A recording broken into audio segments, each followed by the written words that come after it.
Hey everybody, Economic Ninja here. I want to talk about nickels. Nickel. They're about to be on the coin endangered list. And I'm not joking. Congress is actually right now trying to figure out a way of taking them out of circulation or replacing them with something that is not even something made of copper or nickel.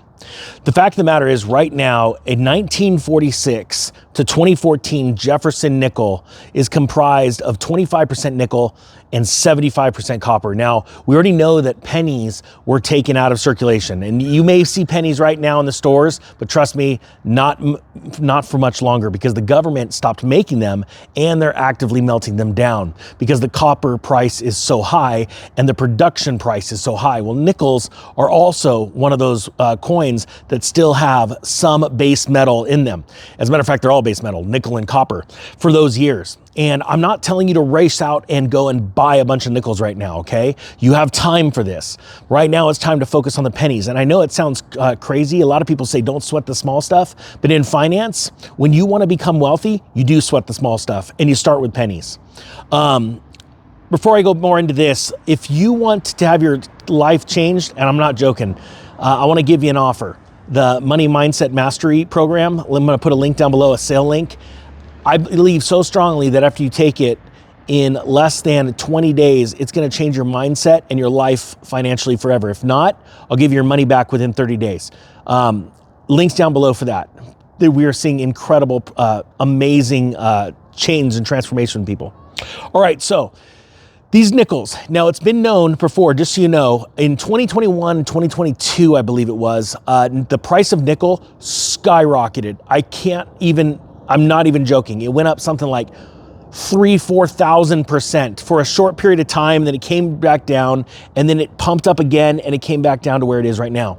The reason why I tell you that is, first off, the price of nickel is much higher than it was 10 years ago on a percentage basis. But there was a panic because of a trading glitch and the rumors that there wasn't enough nickel in the world to suffice industrial demand. And I believe you're going to see that moment again in the next handful of years.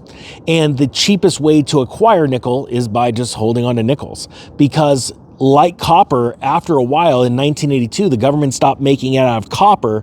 And then it took a much longer time. That's why I say you've got time for this, for the government to say, hey, we're just going to stop producing them, period, and start pulling them back and melting down the metal to get back our copper and our zinc.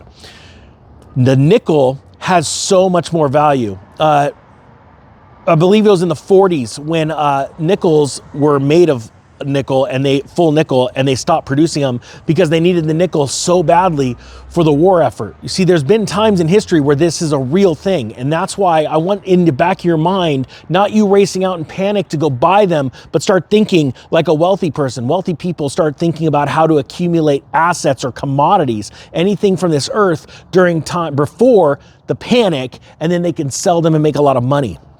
Now, you can't melt down a nickel. It's illegal, right?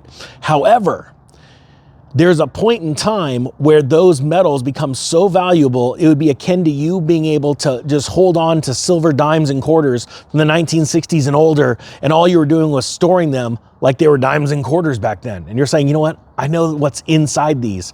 And about 30, 40 years from now, I'm going to have so much money, it's insane. And a lot of people that don't have a lot of money don't think in 30, 40-year time frames. But I'm telling you what, you want to leave money for your family? That's an amazing way to do it. I'll stop going on about nickels, but I do think you're going to see nickels in the future completely cease to exist. But before they do that, they will keep producing them, but just out of some pot metal, crap metal, instead of nickel and copper. All right, with that being said, the Economic Ninja is out.